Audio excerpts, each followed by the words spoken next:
Բարև ձեզ հարգելի հեռուստադիտողներ, հետևորդներ, 168 TV եթերում երկու ճակատ ոդքասթի 135-րդ թողարկումն է Էդգար Ղազարյանը եւ ես շարունակում ենք ձեզ ներկայացնել, մատուցել, ամփոփել շաբաթական լրահոսը, դա անում ենք մեր ավանդական գործընկեր Pantera Security մասնավոր պահնորդական ընկերության աջակցությամբ, որն իր 20-ամյա փորձով շարունակում է առաջարկել անվտանգության պահնորդական բարձրակարգ ծառայություններ եւ դաշտում ասոցացվում է կայունության, վստահելիության, կանխատեսելիության հետ, անձամբ ձեր ընտանիքի անդամների, ձեր ունեցվածքի, գույքի, բնակարանի, առանձնատան, արտադրական ձեռնարկությունների, ուսումնական հաստատությունների Հայաստան ժամանող ձեր հյուրերի անվտանգությունը, շուրջօրյա պահնորդությունը, կենտրոնացված տեսահսկումը, VIP թիկնապահների տրամադրումը, փոստի անվտանգությունը, ուղեկցումը եւ նմանատիպ բազմապիսի այլ ծառայություններ անվարան վստահեք մեր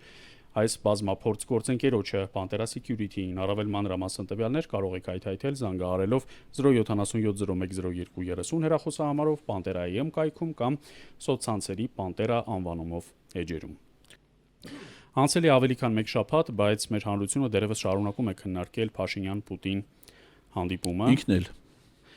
Ինքը կառավարության վերջին նիստին հաջորդած ճեպազրույցում ասաց, որ Պուտինի հետ պայմանավորվել է հունիսի երկրորդ կեսին եւս մեկ անգամ հանդիպել, վերջին անգամ։ Տա Աստված եւ հուսանք, այդ ընթացքում նա անկախընտրությունների ելքից կշարունակի լինել Հայաստանի վարչապետ, մինչեւ օգոստոսի 2-ը նա ցավալիորեն զբաղեցնելու է այդ պաշտոնը, բայց ինչ վերաբերում է այս հանդիպմանը եւ դրան հաջորդած զարգացումներին, դրան հաջորդած գնահատականներին ու մեկնաբանություններին, որ տրվել են փորձագիտական դաշտի կողմից, ինչ էին ասում շատերը, ասում են, որ ռուսական կողմը վերջնագրեր ուլտիմատումներ է ներկայացրել Հայաստանին կապված օրինակ ԵԱՏՄ-ում մնալ չմնալու, հապկում մնալ չմնալու, գազի գնի, էներգետիկ համագործակցության, առևտրի շուկաների, Ռուսաստանում աշխատող 100,000-ավոր հայաստանցիների եւ բազմաթիվ այլ թեմաներով։ Հիմա սրանցից յուրաքանչյուրը եւ քաղաքականապես եւ տնտեսապես կարիք ունեն ճշգրիտ հետազոտման եւ պարզաբանման։ Եթե մի կողմ թողնենք էմոցիոնալ ֆոնը, այսպես կոչված հակառուսների կամ արևմտամետների պնդումները եւ նայենք թե չոր հաշվարկում ինչ կա հայ-ռուսական առևտրաշրջանառության, հայ-ռուսական էներգետիկ համագործակցության, մեր նաև մշակութային փոխառնչությունների, պատմական կոնտեքստի, ժողովուրդների իրար հանդեպ ունեցած վստահության, հարգանքի, անվտանգության ոլորտի եւ բազմաթիվ այլ հարցերով։ Հիմա տես մի կողմից այս վարչախմբի սպասյակները ասում են, որ Ռուսաստանը ակտիվորեն միջամտում է Հայաստանի ներքաղաքական գործընթացներին, թեև նույն բանը երբեք չեն ասում օրինակ եվրոպացիների, ամերիկացիների, թուրքերի կամ ադրբեջանցիների մասին։ Երբ որ իրական միջամտությունը վերջին ցանկից է։ Այդ մասին շատ ենք խոսել։ Մյուս կողմից ասում են, որ մեզ վախեցնում են ԵԱՏՄ-ից դուրս գալով, եւ եթե նման որոշում կայացվի, եթե օրինակ գազի գինը մեզ համար բարձր սահմանվի, ապա մենք էլ դուրս կգանք ԵԱՏՄ-ից կամ հապկից։ Հիմա երբ համադրում ենք թվերը եւ մակրոտնտեսական ցուցանիշները Հայաստանի ներսում, մեր արտաքին առևտրաշրջանառությունը, հանկարծ ու մի հրաշքով պարզում ենք, որ մեր արտահանման 60%-ը գնում է դեպի ԵԱՏՄ երկրներ, գերազանցապես Ռուսաստան։ Հետո մի հատ էլ հիշում ենք, թե ԵԱՏՄ-ն, Եվրասիական տնտեսական միությունը որպես մաքսային միություն, ինչի համար է ստեղծվել, ինչ նպատակով։ Կապիտալի, աշխատուժի, ռեսուրսների, առևտրի, ազատ շրջանառության, առանց մաքսատուրքերի։ Հիմա պատկերացնենք, որ մեր արտահանման 60%-ը ներառող Ռուսաստանը եւ շատ չնչին նաեւ ԵԱՏՄ մյուս երկրները, ասենք Ղազախստանը կամ Բելարուսը, բայց գերակշիռ մասը ակնհայտ է Ռուսաստան է գնում, մեզ համար մաքսատուրքեր են սահմանում։ Իսկ եթե դու ԵԱՏՄ-ից դուրս ես գալիս, եթե դու դուրս ես գալիս ընդհանուր մաքսային տարածքից, որովհետեւ ինչպես ինքը թռչակել է, գնում ես այլ մաքսային միության անդամ դառնալու, իսկ Եվրոպական միությունը եւս ունի իր մաքսային միությունը, այսինքն դու այլ մաքսային այլ տարիֆային կանոնակարգերով ես գործում, ապա ակնհայտ է, չէ՞, որ Ռուսաստանը կամ որևէ այլ երկիր քո նկատմամբ պիտի մաքսատուրքեր կիրառի։ Հիմա մեր արտահանողները ինչի չեն խոսում։ Մեր արտահանողները պատրաստ են այդ մաքսատուրքերը վճարելու։ Ասենք օրինակ հայ գինեգործները, հայ կոնյակ արտադրողները, մեր սննդի արդյունաբերությունը, մեր տեքստիլ արդյունաբերությունը, մեր քիմիական արդյունաբերությունը։ Էդ էի ասում, դրանով սկսեցի, բայց ամբողջ Արարատի Արմավիրի մարզ։ Եթե գյուղացին նույնիսկ, այսինքն պարզ հողագործը, ֆերմերը դա չի հասկանում, որ ուղղակիորեն խփելու է իրեն, ապա արտահանողը, այսինքն առավել մեծ ընկերությունները, արտահանմամբ զբաղված ընկերությունները, տնտեսության արտահանելի հատվածը չի գիտակցում այս ռիսկերը, որ պարբերաբար հավաքվում են տարբեր գործարար ակումբներում, հյուրընկալում են էկոնոմիկայի նախարար կոչեցյալին, դատարկաբանություններ են լսում ու քննարկում, սրտիկներ են իրար ցույց տալիս։ Բա այս ռիսկերը ոչ մեկ ինքն իրեն հաշիվ չի տալիս։ Չեն կարդում այս հանդիպանը հաջորդած օրը առավոտյան հրապարակված Ռուսաստանի փոխվարչապետ Օվերչուկի ծավալուն հարցազրույցը, որտեղ նա ասում է, որ Հայաստանը եւ Ռուսաստանը մոտ են իրենց տնտեսական հարաբերությունները վերաիմաստավորելուն, եւ եթե Հայաստանում որոշում կայացվի ԵԱՏՄ-ից դուրս գալու, ապա Հայաստանի եւ Ռուսաստանի միջև օդային հաղորդակցությունը կսահմանափակվի կամ կավարտվի, այսինքն հարգելի հայրենակիցներ, Երևան-Մոսկվա, Երևան-Սանկտ-Պետերբուրգ, Երևան-Նովոսիբիրսկ, Երևան-Եկատերինբուրգ, էլ չասած Հյուսիսկովկասյան տարածաշրջանը, Սոչի, Կրասնոդար, Մինվոդի եւ մյուս քաղաքներ չեն լինելու այդ չվերթները։ Հավանաբար մեր 100,000-ավոր հայրենակիցների թվում է, որ պիտի գնան Վիեննա, Վիեննայից թռնեն Մոսկվա։ Էժանա դենց։ Ուզում եմ հասկանալ, եթե օրինակ այս պահին արձանագրված 700-ից 800,000 Բայց Վիեննայից Մոսկվա չկա ոնց։ Հայաստանի Հանրապետության քաղաքացի կամ երկքաղաքացի աշխատում է Ռուսաստանում որպես աշխատանքային միգրանտ։ Եվ դու որոշում ես կայացնում դուրս գալ Եվրասիական տնտեսական միությունից։ Ռուսաստանի Դաշնությունն էլ իրեն իրավունք վերապահելով Եվրասիական տնտեսական միության հիմքում դրված արտոնություններից մեկի աշխատուժի ազատ շրջանառության հետ կապված սահմանափակում անելու, ասում է, որ կոնկրետ ժամանակահատվածում, ասենք 1 շաբաթում այդ 700,000-ը պիտի լքեն իմ տարածքը, որովհետև իրենք արդեն արկա իրավակարգավորումներին չի ենթարկվում։ Այդ 700,000, 800,000-ը ուր են գալու ժողովուրդ, ինչով են զբաղվելու։ Արտաքսվելու են Ռուսաստանից, վերադառնալու են հայաստանյան բնակավայրեր, հայաստանյան բնակավայրերն են լքել գնացել, սեզոնային աշխատող են, աշխատանքային միգրանտներ։ Այսինքն, երբ որ օրեր, շաբաթներ, ամիսներ շարունակ մարդիկ տարբեր բնակավայրերում, Երևանում, բայց նաև գյուղերում, տարբեր Գուրգեն Սիմոնյանների, Արամ Սարգսյանների, Արման Բաբաջանյանների, Հովսեփ Խուրշուդյանների եւ նմանատիպ անձանց են լսում, որոնք ասում են, Դանիելին ինչի՞ չես ասում, ինչես ինձ նեղացնում։ Որոնք ասում են, որ Հայաստանի մեծագույն թշնամին Ռուսաստանն է, ոչ թե օրինակ Թուրքիան կամ Ադրբեջանը, հիմա թող այն մարդիկ, որոնք գաստարբայտեր ունեն իրենց ընտանիքում, որոնք ունեն փոքր տնտեսություն, որ ասենք օրինակ լոլիկ են աճեցնում։ Այդ լոլիկը աճեցնում են ջերմոցում։ Քաղցր բիբար։ Այդ ջերմոցում էլ Նոր տրենդ կա, հիմա միրգ է։ այդ Քաղցր բիբար։ ջերմոցում էլ ռուսական գազ է սպառվում։ Այդ ռուսական գազը, որ չեմ ասում երրապատիկ, լավ կրկնակի թանկանա։ Մեր հայրենակիցները իրենց հաշիվ են տալիս,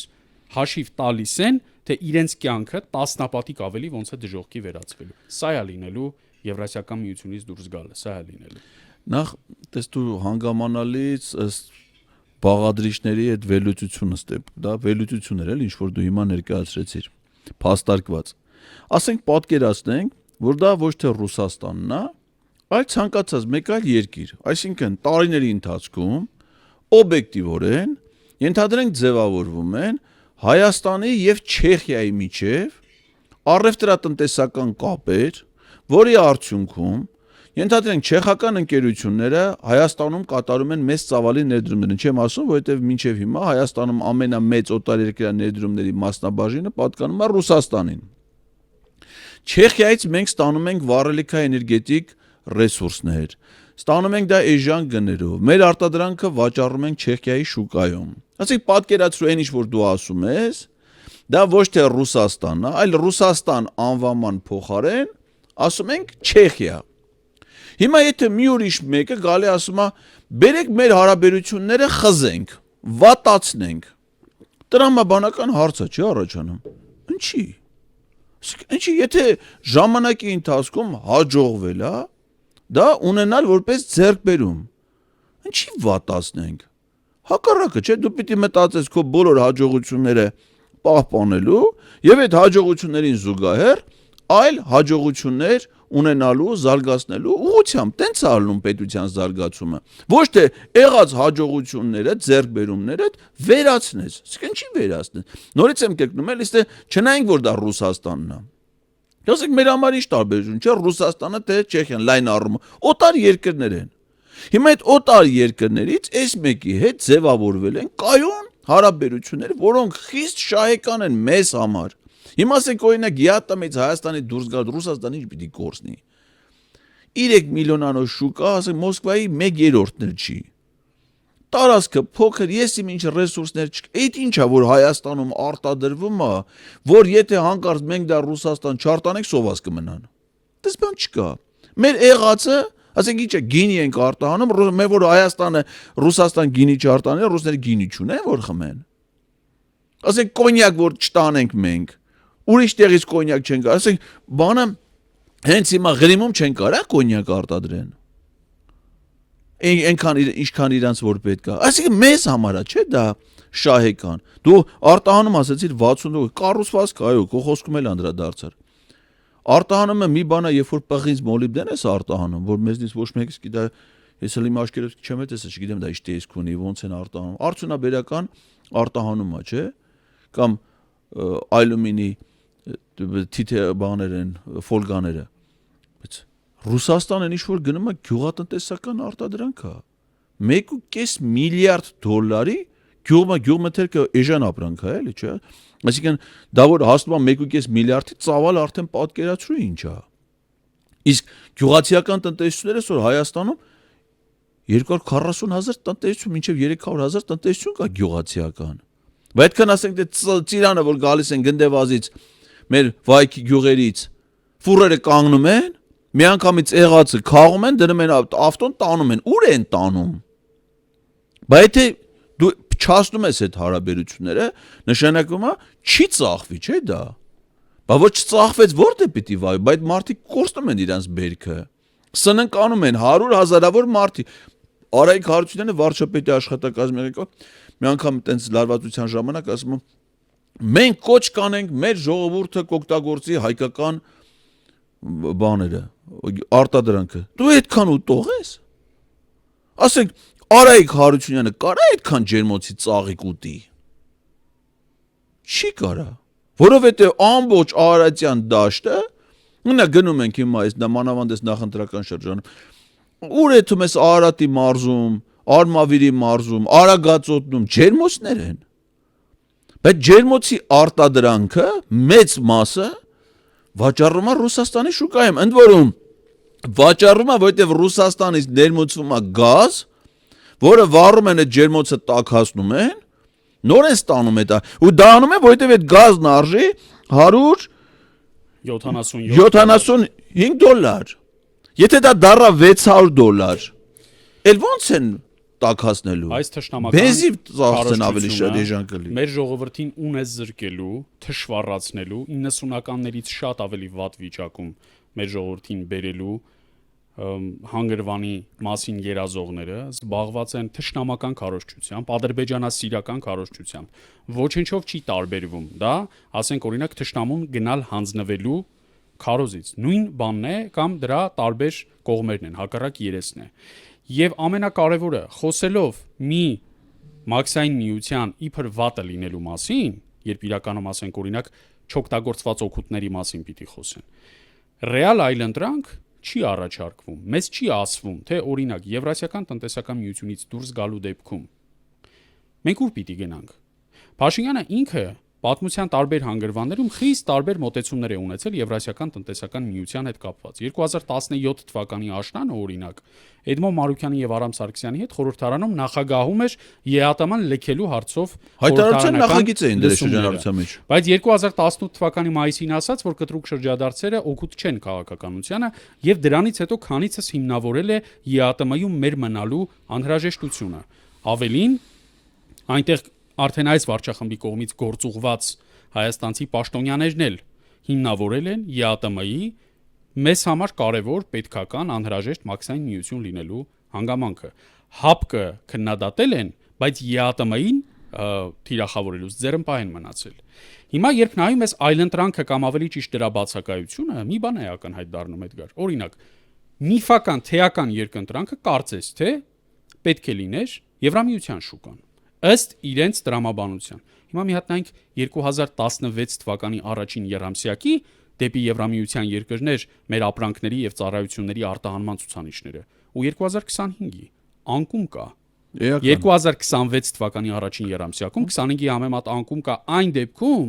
երբ այս կառավարությունը պոզիտիվ պարտականություն է ստանձնել սուբսիդավորելու մաքսատուրքի չափով փող բոլոր այն արտադրող ընկերություններին, արտահանողներին, որոնք Եվրամիության համապատասխան երկիր իրենց ապրանք կամ ծառայություն արտահանում են եւ այդտեղ իրենց նկատմամբ մաքսատուրք է կիրառվում։ Այսինքն մաքսատուրքի չափով փոխհատուցում է։ Բայց նույնիսկ դրանից հետո անկում կա Եվրամիության։ Կարևոր բան ասեմ։ Հիմա այսինքն սուբսիդավորել նշանակում է այդ բեռը վերցնել մեր բյուջեի վրա, չէ՞, այսինքն պիտի ելներ բյուջեի եկամուտ, բյուջեն ինքը փոխհատուցում է, բյուջեից ծախս է։ Իսկ մինչ այդ դա անում էր Եվրոպական միությունը GSP+ ծրագրով։ GSP+-ը ենթադրում էր, որ մոտավորապես 7000 անուն ապրանք, որ Հայաստանում արտադրվում է, Եվրոպական միություն մաքսատուրքից ազատվում է, այսինքն այդ բեռը հարկի Եվրամիությունը ինքը իրար վրա էր վերցրել։ Հիմա այդ բեռը մնացել է մեր պետության վրա, որը լրացուցիչ պարտքերի տակ է եւ այլն, լրացուցիչ ծախս անում, ու անգամ այդ պայմաններով ոնց որ դու ես արդարացիորեն ասում, անկում կա, էական անկում կա։ GSP+-ը, եթե մեր հեռուստադիտողը չի հիշի, պիտի հիշեցնենք, որ դա այսպես կոչված արտոնությունների ընդհանրացված համակարգն էր, Generated System of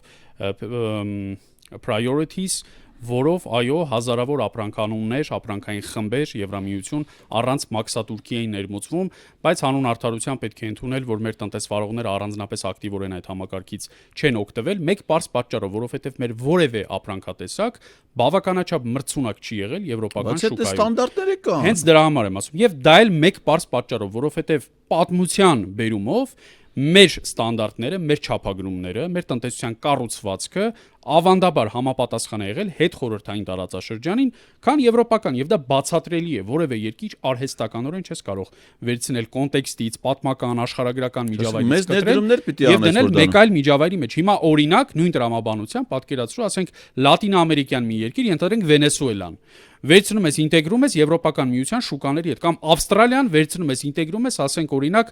կենտրոնասիական շուկաների հետ, չես կարող, որովհետև դրանք պատմականորեն իրար հետ կամ որևէ առնչություն չունեցած կամ քիչ առնչություն ունեցած շուկաներ են։ Եվրամիությունը հիմնվել է որպես մաքսային միություն դեռևս 49 թվականին,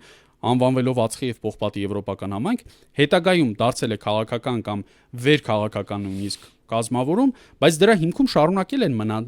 տնտեսական կապեր։ Առ այսօր դա այդպես է։ Կոպենհագենյան չափանիշները, որոնք մշակվել են 90-ականների սկզբին, հենց այդ մասին են։ Հիմա մարդիկ, որոնք չեն պատկերացնում, թե Եվրամիությունը ինչպես է աշխատում, թե Եվրամիության անդամ 27 պետությունները ինչպես են իրենց ինքնիշխանության, այդ թվում տնտեսական ինքնիշխանության մի էական մասը զիջում վերպետական կառույցներին, Եվրահանձնաժողովին, Եվրակոմիսարներին եւ այլն, թող վերցնենք արդեն Կոպենհագենյան չափանիշները, ավելին, մի հատ էլ թող նայեն Եվրամիության հիմնական ապրանքային խմբերի եւ շուկաների ստանդարտները, ու հետո մի հատ էլ թող մեր արտադրողների ստանդարտները տեսնեն ու հասկանան այդ ստանդարտները իրար հետ համապատասխանություն ունեն թե չունեն։ Հայկական ծաղիկը, ասենք օրինակ մեր կակաչական վարդը բելգիական շուկայում վաճառվելու է, հոլանդականը պետք է դե չծախվի, Հոլանդիայից բերած սերմովը ստե աճեցրածը տանեն դե վաճառեն։ Էնել են դեպքում, երբ որ գազը հիմա հլես գնինա։ Հիմա որ գազն է միանգամից 2.5 անգամ թանկացավ, տենա մեր ոնց են վաճառում։ Բացի այդ, Դավիթ ջան, եվրոպական ոչ միայն ստանդարտներ կան, որոնց այո չի համապատասխանում հայկական արտադրում, մեծ ներդրումներ է պահանջում ցանկացած ոլորտում։ Բացի այդ, ծավալ պիտի ունենաս։ Ասենք օրինակ ես դեսպան եմ եղել, գիտեմ էլի, Լեհաստանում մեր շատ հայկական ապրանքներ հնարավոր չէր լինում, նույնիսկ ԵՄ ստանդարտներին համապատասխանող արտանել, ասենք օրինակ Լեհաստան, որովհետև այդ ծավալի արտադրող ընկերություն Հայաստանում չկա։ Ասենք մենակ Carrefour-ը Լեհաստանում ունի 3800 խանութ։ Մենակ այդ խանութի դարակաշարում բոլոր ամբողջ ցանցում ապրանք տեղադրելու համար դու պիտի ծավալ ունենաս։ Դա չեմ ասում, որ այդ ամեն մի ցանց իր ստանդարտներն ունի, որ պիտի լոգիստիկ համակարգ ունենաս, ռեզերվային ապրանք պիտի ունենաս, մատակարարումները պիտի կայուն լինի։ Մի անգամ մատակարարումը խափանվեց, այսինքն մի խանութ քեզնից ապրանք ուզեցավ դու չհասցրեցիր իրան տեղում, դու այդ ապրանքը դից դուրս է գալի։ Այսինքն մեր արտադրանքը, մեր արտադրողները մրցունակություն չունեն ընդ ոչ միայն ստանդարտներին չհամապատասխանելու, այլ նաև ընդհանուր առևտրի հարաբերությունների ինտեգրացման իմաստով։ Ու դա ոնց պիտի լինի, որ նաև եվրոպական ընկերությունները, չէ՞, ասենք օրինակ եթե մի խոշոր եվրոպական ընկերություն, ասենք օրինակ ֆրանսիական Danone-ը Հայաստանում ներդրումներ անի ու Հայաստանում է կատնամթերք արտադրի, ենթադրենք, ոնց որ ինքը եվրոպական շատ երկրներում անում է, չէ՞։ Այդ դեպքում կարող է մտածես, որ ասենք Ferrero ընկերությունը իտալական Լեհաստանում 3 հատ գործարան ունի։ Եթե մի հատ գործարան է բերի Հայաստանում դրի, կարա մտածես, որ ինքը իր արտադրանքը Արևելյան Եվրոպա երկրներում կամ ուրիշտեղ կարա վաճառի, չէ՞, նույն ստանդարտներին։ Իսկ կարաս ասես մի հատ եվրոպական վերազգային ընկերություն, որ 18 թվից հետո Հայաստանում ներդրումներ արի։ Օրինակ ասենք մինչև 18 թիվը մի հատ ես գոնե կարամ ասեմ։ Pernod Ricard Group եկել է Երևանի կոնյակի գործան առել է արտադրում է կոնյակ, չէ՞։ Մի հատ երկրորդ եվրոպական խոշոր վերազգային ընկեր, բայց այդքան եվրոպացի պաշտոնյաներ գալիս են, գովում են այս Փաշինյանի ժողովրդավարությունը, ազատությունը իրանց պատկերացումներով, չէ՞։ Այդ ազատությունը նաև բիզնեսին է, չէ՞ վերաբերում։ Բայց որ այդքան լավ է։ Ձեր ընկերությունները ինչի՞ էս երկրում բիզնես չեն անում։ Ինչի ներդրումներ չեն անում։ Գիտես չէ՞, 18 թվից հետո ոչ մի ապրանքային շուկայում Հայաստանի ոչ մի կառուցվածքային փոփոխություն չի եղել։ Այսինքն որ ասում են մոնոպոլիաներ էս ինչը չեն թողնում բերի սաշիկ, բաշիկ, վաշիկ, այդպես բաներ են, չի ասում։ Էս ինչը պիտի դիտած մաքսայինում թույլտվությունն է, սա ասում էին։ Ոչ մի ապրանքային շուկայի կառուցվածքում փոփոխություն, ով որ ունեցել է գերիշխող դիրք մինչև 18 թիվը, բոլոր այդ նույն ընկերությունները ունեն նույն գերիշխող դիրքը հիմա։ Շուկան կենտրոնացվածության ինչ աստիճան ունեցել է որևէ ապրանքային շուկա մինչև 18 թիվը, նույնը ունի հիմա։ Այսինքն էապես շուկայում փոփոխություն չկա, ներդրումներ չկան, բայց մի էական փոփոխություն կա միջին, པարս քաղաքացու կյանքում։ Վատթարացում, կյանքի որակի էական անկում, էական գնաճ եւ այդ գնաճը սպառնում է անգամներով, ընդհանուր մինչեւ 20-ից 25% դառնալ, եթե գազի գնի առնվազն կրկնապատկում լինի, ել չեմ ասում եռապատկում, ինչի մասին հայտնի հանդիպման ժամանակ ակնարկվեց։ Ջանը ժողովուրդը ոնց է շարժում։ Մեր էներգետիկ կախվածությունը Ռուսաստանից։ Շատերը տաքսի ուղղակի ծամոն են սարքել այդ էներգետիկ համակարգի փոխ կախվածության կամ կապակցվածության մասին խոսել է Ադրբեջանից եւ Թուրքիայից։ Լավ չեմ պատկերացնում, թե դա ինչպես պիտի արվի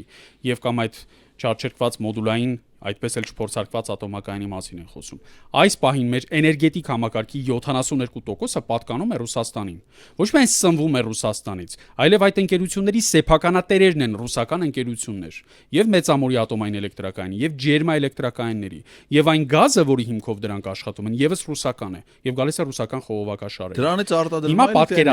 պատկերացնենք, որ մեր կյանքի բոլոր ոլորտներում, իսկ ես թվարկեցի մեր կյանքի բոլոր ոլորտներին վերաբերող կարևորագույն բնագավառները, այսինքն չկա չէ՞ մի մարդ, որ գազի կամ հոսանքի հետ գործ չունի։ Չկա այդպիսի մարդ, որը վառելիքի, գազի, հոսանքի հետ գործ չունի, բիզնեսմեն ես թե ոչ, անհատ ձեռներես ես թե մեծ ընկերություն, թե ուղղակի տնային տնտեսություն, թե ուղղակի քաղաքացի։ Հիմա պատկերացնենք, թե այսպես ասած ռեկաշետով, այսինքն անուղղակի կերպով առնվազն կրկնապատկումը եւ կամ որ շատ ավելի ծանր կարող է լինել գազի գնի եռապատկումը ինչ անդրադարձ կարող է ունենալ սպառողական զամբյուղի, առաջին անհրաժեշտության ապրանքների, սննդամթերքի, վառելիքի, կենցաղսպասարկման, քիմիական արդյունաբերության, սննդի, տեքստիլագործության վրա արտահանումը ինչ ծավալի է կրճատվելու Եվրասիական տնտեսական միությունից դուրս գալու դեպքում Հիմա եկեք մի հատ պատկերացնենք այդ իմ քիչ առաջ նշած 700-ից 800 հազար աշխատանքային միգրանտները եւս դրա առնվազն կրկնապատիկը, որոնք արդեն Ռուսաստանի Դաշնության քաղաքացիներ են, մշտապես ապրում են Ռուսաստանում, բայց պարբերաբար իրենց ընտանիքներին ֆինանսական օգնություն են ուղարկում։ Տարեկան 3-ից 4 միլիարդ դոլարի տրանսֆերտ է Ռուսաստանից մտնում Հայաստան։ Մեր ընդհանուր առմամբ տրանսֆերային դրամագլխի ավելի քան 70%-ը։ Հիմա այս մարդկանց եթե Ռուսաստանը արտաքսում է այն հիմքով, որ դուք այլևս մեզ հետ նույն միության մեջ չեք, մենք չենք ճանաչում ձեր աշխատանքային միգրանտ լինելու իրավունքը։ Այդ 700 հազարը եւ իրենց հետ իրենց ընտանիքի անդամները, այսինքն եւս մի քանի միլիոն մարդ, ինչով են զբաղվելու, որտեղ են աշխատելու։ Գնալու են բելգիական, հոլանդական, թե չեխական աշխատաշուկաներ, այնտեղ են գործի ընդունվելու, թե գալու են եռապատկված, քառապատկված, հնգապատկված գներով Հայաստանում փորձելու են մրցունակ աշխատավարձով գործ ճարել, այսինքն մենք հասկանում ենք ողբերգության մասշտաբը, որը կարող է լինել մեր տնտեսակարգի փլուզման դեպքում, իսկ այդ վտանգը շատ ռեալ է, այդ վտանգը ուրվագծվեց վերջին հանդիպման ժամանակ։ Քո խոսքի ընթացքում քեզ ուշադրությամբ լսելու հետ միասին նաև մի հատ պարզ վարժություն կատարեցի մեր տան գազի հաշվարկով։ Այս ձմեռվա ամիսներին մենք ծախսել ենք մոտարապես 60,000 դրամի գազ։ Եթե հիմա Նիկոլ Փաշինյանը իր քաղաքականությունը շարունակի, Ուրեմն պիտի եկող տարի ես այդ ամեն ամսվա համար 60000-ի փոխարեն վճարեմ 204,000 դրամ մենակ գազի վար ձմեռը ջեռուցելու համար։ Ամեն մարդ հիմա որ մեզ լսում է, իր 240,000 երապատիկը։ Այո, ներողություն։ 204,000 ասացի, 240,000, ավելի ծանրացնենք։ Այո, իրականություն։ Հիմա ամեն մարդ իր վարժությունը այդ թո կատարի։ Մենք ո՞նց ենք տեղաշարժում։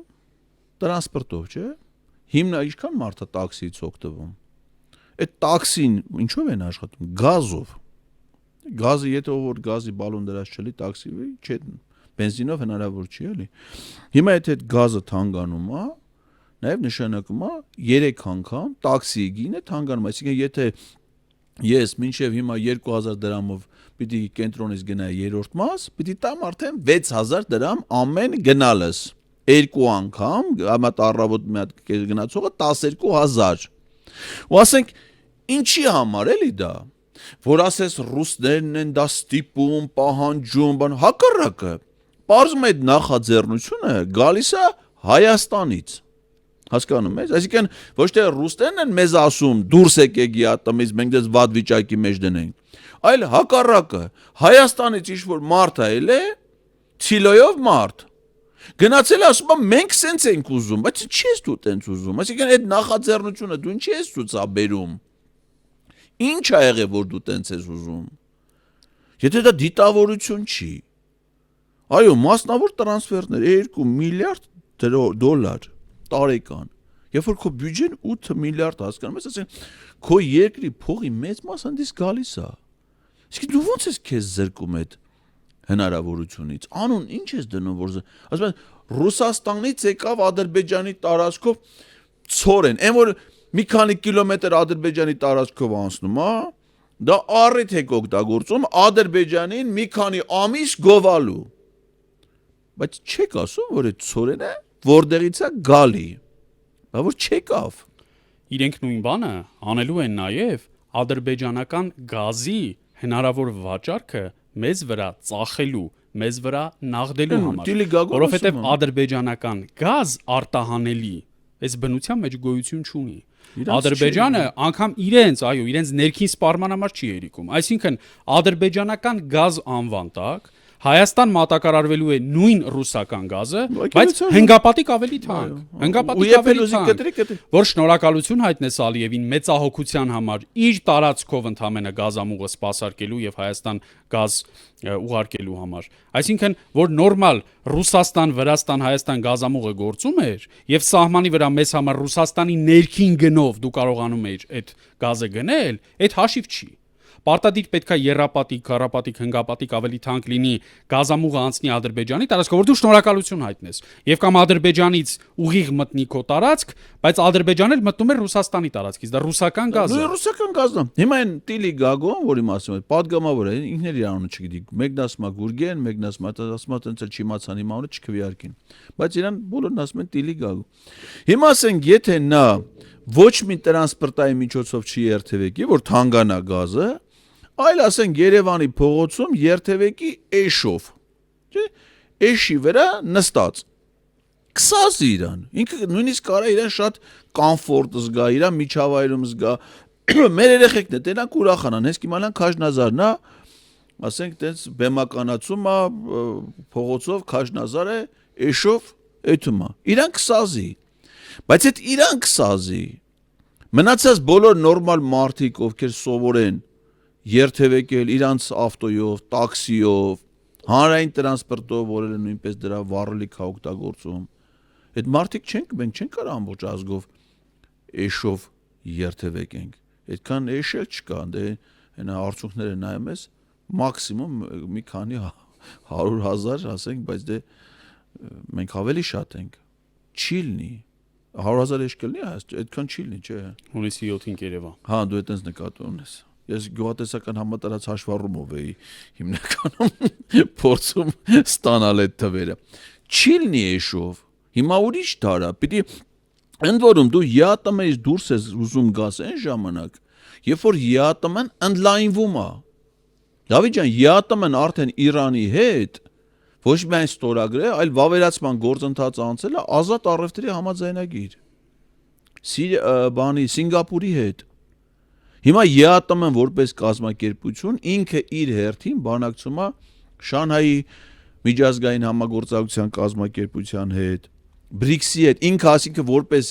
առանձին կազմակերպ, բացի դրանից, որ իր անդամ երկրներն են նաև դրա հիմնադիր կամ անդամ։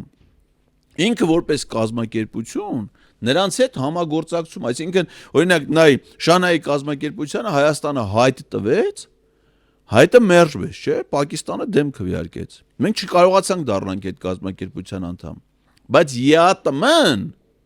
որպես կազմակերպություն, որին մենք լիիրավ անդամ ենք, ինքը իր հերթին բանակցում է ու հաջողում է։ Հայաստանը բնության մեջ միակ պետությունն է, որը միաժամանակ ուզում է անդամակցել եւ Շանհայի համագործակցության կազմակերպությանը եւ Եվրամիությանը։ Ամեն դեպքում երկու ուղղությամբ էլ ջանքեր են։ Դրա համար ոչ դրա անդամ է, ոչ դրա անդամ է։ Եվ երբեք չի լինի ոչ մեկի, ոչ մյուսի անդամ, որովհետեւ աշխարհի բոլոր ուժային կենտրոններում Հայաստանը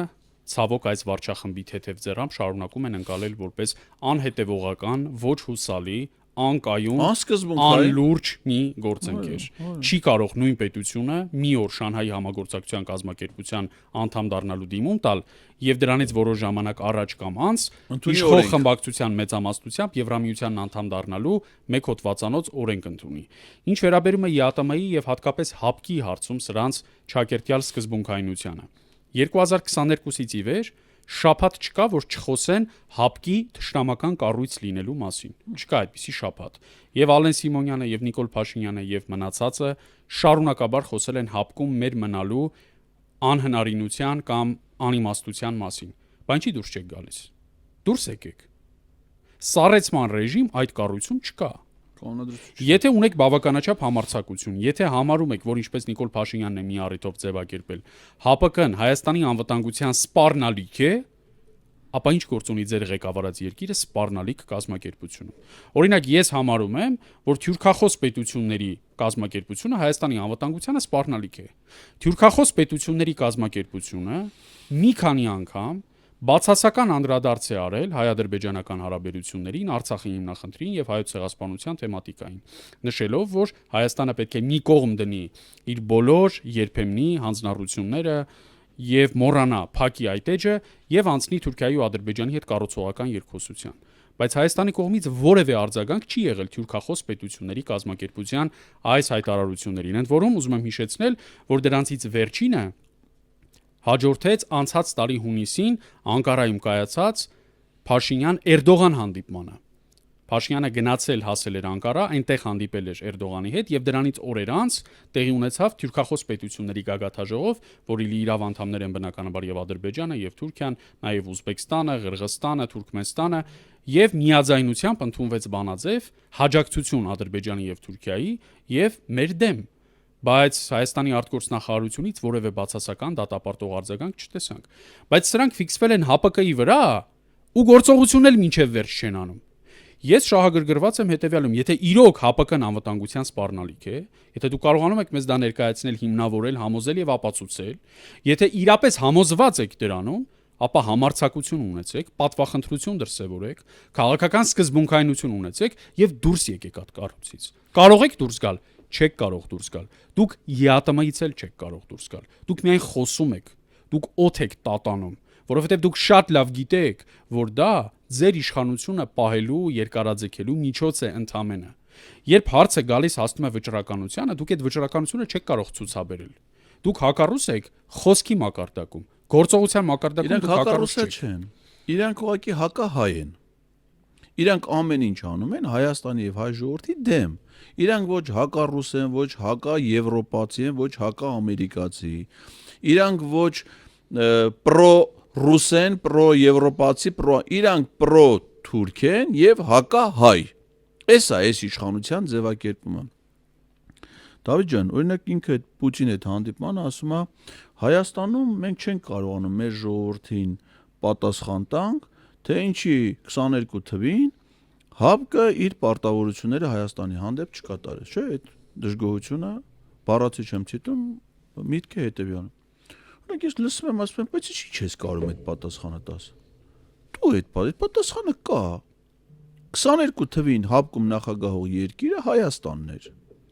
Ինքն էր որպես Հայաստանի ղեկավար անցկացնում ՀԱՊԿ-ի բոլոր խորհրդի նիստերը,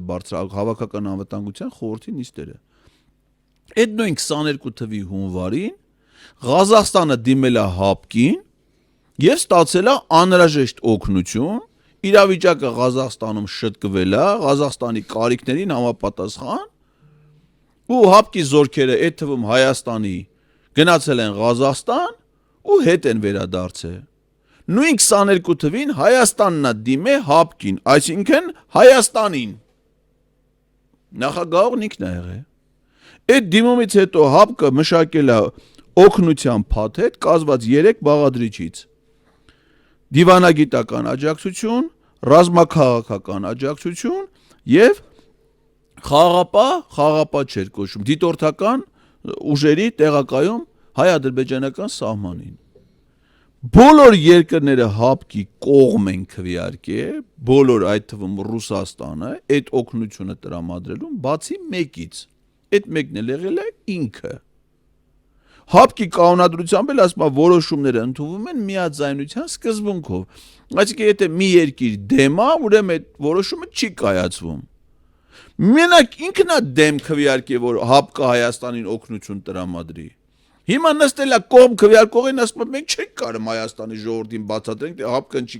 կողմ չի քվեարկել։ Որը ես զարմանում եմ, ինչ ասես այս ամեն ինչը։ Բայց այդտեղ նաև պատասխան է հաջորդում, եւ այդ պատասխանը առաջին անգամ չէ, որ լսվում է։ Այն, որ մեր գրպանը չգցեք։ Մենք չենք Արցախը Ադրբեջանի կազմում ճանաչողները։ Այդ հանդիպման մասին ընդամենը մեկ հոգի խոսեց Արցախի մասին, եւ դա Նիկոլ Փաշինյանը չէր։ Ընդ որում ինձ համար զարմանալի ձևով այդ թեման բացեց հենց Պուտինը, որովհետեւ Ռուսաստանն էր հասկանալի հանգամանքների բերումով 2023-ից կամ 24-ի սկզբից, երբ ռուս խաղաղապահները դուրս եկան Արցախից, փակել այդ թեման եւ չէր անդրադառնում դրան։ Բայց օրեր առաջ տեղի ունեցած հանդիպմանը խոսվեց այդ մասին փաստորեն այնքան սրությամբ, որ Ադրբեջանը բողոքի նոտա հղեց Ռուսաստանի արտգործնախարարությանը։ Այդքան է թեման լրջացել։ Եվ ես հիշեցի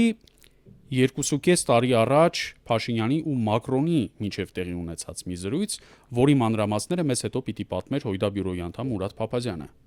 Երբ Մակրոնը լինելով Արցախի հարցի գերեզմանափորներից մեկը, ինքը առաջարկել է Արցախի կարգավիճակի մասին դրույթ ներառել այսպես կոչված խաղաղության պայմանագրի նախագծում, եւ կամ Արցախի կարգավիճակի հարցը թողնել հետագային, բայց Փաշինյանը հրաժարվել է։ Այսինքն, եթե Փաշինյանը գնում է որևէ միջազգային հանդիպման, իր հետ իմաստ չունի Արցախից խոսել, որովհետև այնտեղ նա ներկայացնում է ոչ թե Հայաստանի, այլ Ադրբեջանի շահերը։ Փաշինյանը այստեղ ասում է ճիշտ այն, ինչ Պուտինի առջև նստած կասեր Ալիևը։ Իրենց մեջ որևէ տարբերություն չկա։ Միջազգային որևէ տերության առաջնորդ, լինի դա Միացյալ Նահանգների նախագահական պետքարտուղարը, ինչպես 2021-ին, երբ խոսում էին Արցախի հարցի փակված չլինելու եւ ինքնորոշման իրավունքի ճանաչման անհրաժեշտության մասին, Մակրոնը, որը քանիցս խոսել է այդ մասին մինչև Պրահայի հայտնի հայտարարությունը, Ֆրանսիայի Սենատը, որը 44-օրյա պատերազմի օրերին Արցախի անկախությունը ճանաչող բանաձև էր նախապատրաստել, եւ եթե լիներ հայաստանյան վարչախմբի պատրաստակամությունը, իրենք դա կընդունեին ու կդառնային աշխարհում միգուցե առաջին պետությունը, որ ճանաչում է Արցախի անկախությունը։ Եվ Ռուսաստանը, որը 2020 եւ 21 թվականներին տարբեր մակարդակներում նախ 3 հայտարարությամբ 2020 թվականի նոյեմբերի 9-ին, 2021 թվականի հունվարի 11-ին եւ 2021 թվականի նոյեմբերի 26-ին ֆիքսել է Լեռնային Ղարաբաղի որպես չփակված հակամարտության էջի հանգամանքը։ Անկամ այս հանդիպման ժամանակ Պուտինն ասում է Լեռնային Ղարաբաղի խնդիրը շատ զգայուն հարց է։ Ես հենց դա էի ասում։ Պուտինը Լեռնային Ղարաբաղ կամ Արցախ արտահայտությունն է օգտագործում։ Բայց դուք չեք գտնի Գրանադայի, Պրահայի կամ որևէ այլ եվրոպական մայրաքաղաքում ստորագրված հայտարարության մեջ Լեռնային Ղարաբաղ արտահայտությունը, կապակցությունը չկա։ Եվ երբ տեսնում ենք Լեռնային Ղարաբաղի հիմնահարցի վերաբացման փորձ գերտերություններից առնվազն մեկի կողմից, դա հանդիպում է Փաշինյան-Ալիև տանդեմի կատաղի դիմադրությանը։ Այս չեղավ, մենք տենց չենք պայմանավորվել իրար հետ։ Իսկ Փաշինյանը այստեղ ոչ թե Հայաստանի շահն է ներկայացնում, ինքը այստեղ ներկայացնում է Փաշինյան-Ալիև տանդեմի կամ ադրբեջանցի ժողովրդի հավաքական շահը, ասելով, որ լավ կլինի որևէ այլ պետություն այդ հարցին ակտիվություն չցուցաբերի, հետաքրքրություն չդրսևորի։ Այդ հարցը մեր իրավասության տիրույթում գտնվող հարց է, եւ մենք այն կարգավորել ենք Ալմատայի հռչակագրով։ Ես հիշում եմ, որ 2024 թվականի գարնանը Մյունխենում տեղի հայերի հետ հանդիպման ժամանակ Ստեփան Սաֆարյանն էր Մյունխենի հայերի թվում։ Հին հայերից էր, արմատներով հայ։ Ռուս-ուկրաինական հակամարտությունը ներկայացրեց որպես Ալմատայի հռչակագրի համատեքստում հանգուցալուծվելիք հակամարտություն։ Այսինքն, այս մարդը Ռուսաստանի սահմաններն էլ է ճանաչում Ալմատայի հռչակագրով։ Բայց հետո Գրիմը այդ սահմանների մեջ չի։ Բայց հետո Պուտինին ասում է, քանի որ դու բանավոր խոսքում մի անգամ ասել ես, որ Ադրբեջանի կազում պետք է լինի Ղարաբաղը, ես դրա վրա հիմնվելով եմ դա։ Եթե դու Պուտինի ասածներով ես անում, Դոնեցկն ու Լուգանսկը ինչի՞ չես ճանաչում։ Գրիմը Ռուսաստանի կազում, Պուտինը դա ճանաչել է։ Աբխազիան ու Հարավային Օսեթիան ինչի՞ չես ճանաչում որպես անկախ պետություն։ Եթե դու սա Պուտինի ասածով ես անում։ Այսինքն դու մենակ Ղարաբաղի հարցում դες որոշի, այն դեպքում, երբ որ մի հատ բանավոր հարցազրույց ես վկայակոչում, առանց վկայակոչելու գրավոր փաստաթղթերը, որտեղ արտահայտված են պետության իրական դիրքորոշումները։ Այդ որ փաստաթղթում է Ռուսաստանը ճանաչե Արցախը Ադրբեջանի կազմում։ Բոլոր փաստաթղթերում Արցախը ճանաչված է որպես վիճելի տարածք։ Ոչ միտեղ դա Ադրբեջանի տարածք չի ճանաչվել։ Դու ես ճանաչել, եղել ես առաջին մարդը, որ ճանաչել ես Արցախ։ Հիմա էլ նշանը հատուկ խփել է դոշին, գնացել նստել է Պուտինի հետ, ասենք, ինքը նախ դա քարոզչական միջոց է, չէ՞, այսինքն քարոզչական բան, նախընտրական քարոզչության պարագաներ միջոցներ։ Ինչպես միջազգային հանդիպումներին հատուկ անում, որովհետև եթե դա ասես որպես զարդ է կրում, կարար աբադոկ է դներ։ Ասենք, որովհետև այդ չափի զարդեր կանայք են կրում։ Կարար ենթադրենք, մի հատ էլ նենց սիրուն, չնայած մազերը շատ չի, բայց ամեն դեպքում աբադոկ դեն, պարիկ դներ, այդպես երկար մազերով, բանտիկ կապեր, բայց դա հատուկ անում, չէ՞, որ ասի գիտես ինչ, սա է Հայաստանը, էլի Պուտինին ինքը դե մի անգամ է բաներ, չէ՞, տվե Պուտինին այդ Նազելի Բաղդասարյանը, որ բաժանում է, այն կապույտ երկու էջանոց բրոժ, խաղաղության խաչմերուկի։ Դրանից շատ լիդերներ ունեն, ոչ միայն Պուտինը։ Հա, բայց ասենք թե ինքը դրանից Պուտինին տալիս է, որ Պուտինը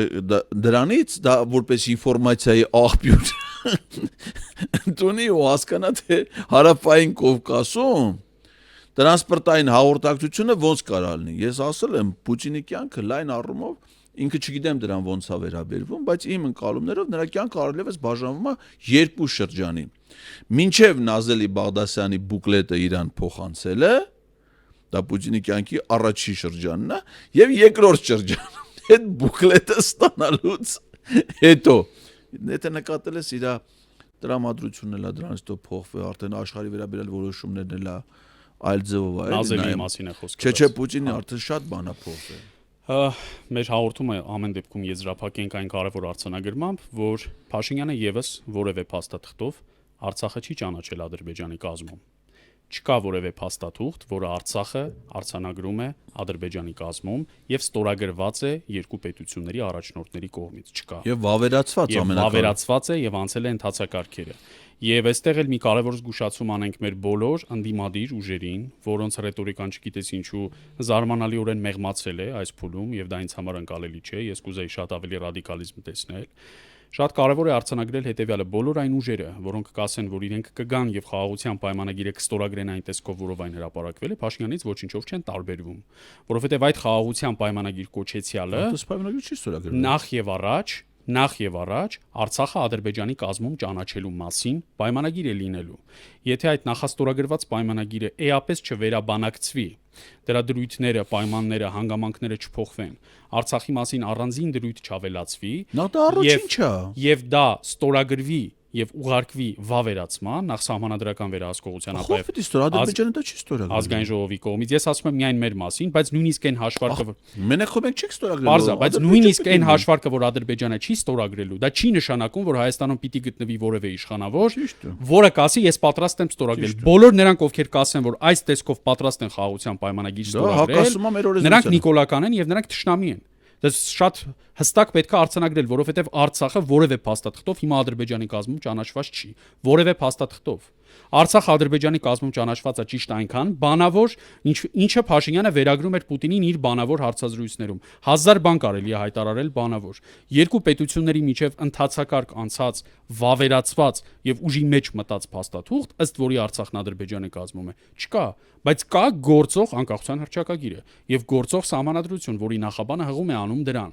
Եվ եթե կրկնում եմ Հայաստանում կգտնվի որևէ ընդդիմադիր ուժ, որը նման խոստում կտա, ապա իմացեք, որ նա Նիկոլից ոչնչով չի տարբերվում։